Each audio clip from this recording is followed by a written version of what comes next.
Bangladesh cricket দল সর্বশেষ পাকিস্তান সফরে গেছে গত বছরের আগস্ট থেকে সেপ্টেম্বরে। 2 টেস্টের সিরিজে স্বাগতিকদের ধবলধোলাই করে বাংলাদেশ। সেই সিরিজে গতির ঝড় তোলেন বাংলাদেশের তরুণ পেসার নাহিদ রানা। সেই সিরিজে 2 দল মিলিয়ে বোলিংয়ে সবচেয়ে বেশি গতি তুলেছিলেন ঘণ্টায় 152 কিলোমিটার। পেসার থেকে প্রশ্বা পাকিস্তানি ক্রিকেট সংগঠকদের নজর কেড়ে নিয়েছিলেন। সেই গতির ঝড়ই সম্ভবত এবার পাকিস্তান সুপার লিগে দল পাইয়ে দিয়েছে বাংলাদেশের এই পেসারকে। আজ পিএসএল ড্রাফটের রাউন্ড 1-এ গোল্ড ক্যাটাগরিতে নাহিদকে দলে টেনেছে পেশোয়ার জালমি।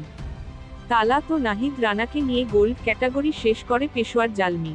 পাকিস্তানের তারকা ব্যাটসম্যান বাবর আজম এই দলের অধিনায়ক।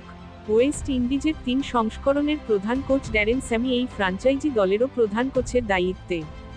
গত নভেম্বর থেকে ডিসেম্বরে ওয়েস্ট ইন্ডিজ সফরেও গতির ঝড় তুলে আলোচনায় উঠে এসেছিলেন রানা। স্যামি নিশ্চয়ই সেই সফরে তাকে খুব ভালোভাবে খেয়াল করেছেন। গতির ঝড়ে এসব মিলিয়েই হয়তো পিএসএলের দরজা খুলল নাহিদের জন্য। ড্রাফটে এখন পর্যন্ত রানা সতীর্থ হিসেবে পেয়েছেন ইংল্যান্ডের wicketkeeper batsman Tom Kohler Cadmore, দক্ষিণ আফ্রিকার পেস অলরাউন্ডার করবিন বশকে। টমকে প্লাটিনাম ক্যাটাগরি এবং করবিনকে ডায়মন্ড ক্যাটাগরিতে নিয়েছে পেশোয়ার জালমি।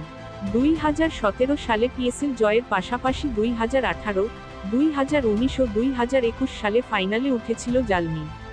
নাহিদ রানা এখন বিপিএলে খেলছেন। রংপুর রাইডার্স হয়ে 6 ম্যাচে এ পর্যন্ত 9 উইকেট পেয়েছেন।